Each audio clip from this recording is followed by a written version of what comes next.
to Learn and Love Music, and this week we're going to do a fantastic piece by Claude Debussy, the French composer. It's called L'Île Joyeuse. It's Island of Joy. It's actually one of Debussy's longest pieces. It's only about 5.5 or 6 minutes long, but he was sort of the expert at short pieces, so this is one of his longer ones. L'Île Joyeuse, or Isle of Joy, there's a little bit of a connection to a painting, and the painting has some couples in Paris going off on a boat to an island, and it's sort of a romantic retreat for these couples. So we don't know much about it, but he did base this painting he based this piece on the painting. And I find it interesting because he has lots of colors in this piece. I'm just going to point out a couple things that are interesting about it. The very beginning starts off with a bird call.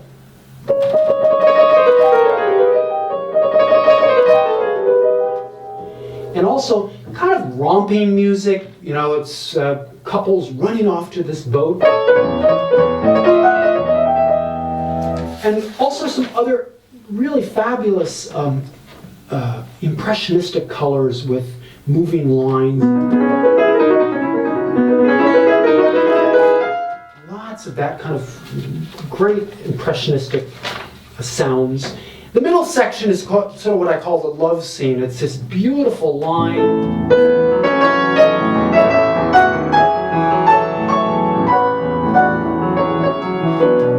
Which actually sounds very beautiful. However, it's a nightmare for pianists because his accompaniment in the left hand is 1, 2, 3, 4, 5, 1, 2, 3, 4, 5, 1, 2, 3, 4, 5. And while you're doing that, you have to play the right hand in 3 beats per measure and the left hand in 5. So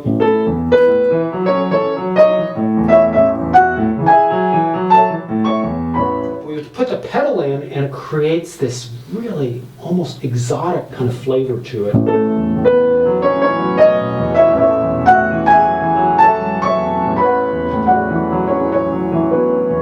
He writes the word ondoyant, which means kind of floating. They're kind of taking this boat across to this island.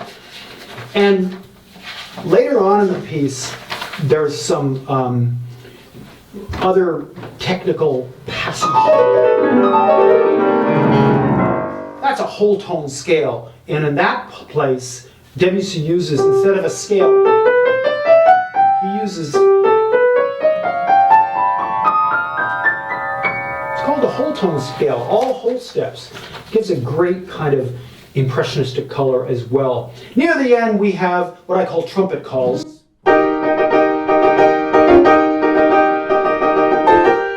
I'm not sure why trumpets were on this island, but that's what I hear in this music. And the ending is a grand, beautiful ending. The bird calls come back.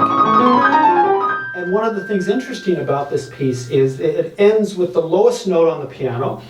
And I've actually done performances of this. I remember one performance in particular where I actually missed the last note.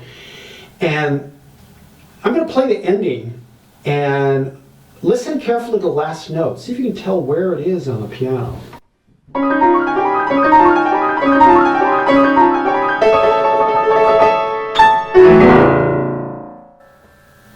Lowest note on the piano at the end.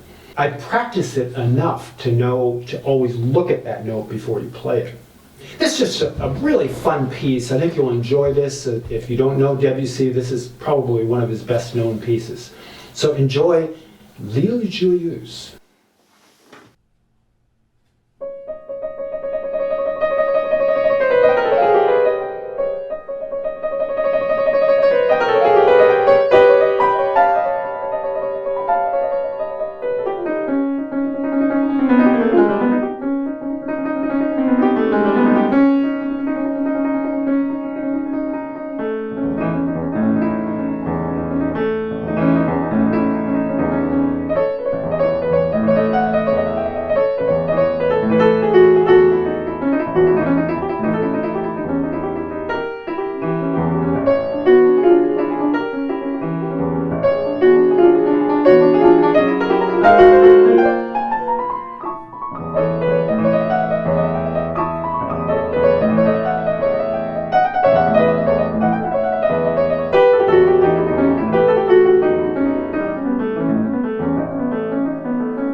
Hope you've enjoyed this episode on L'Île Joyeuse by Claude Debussy.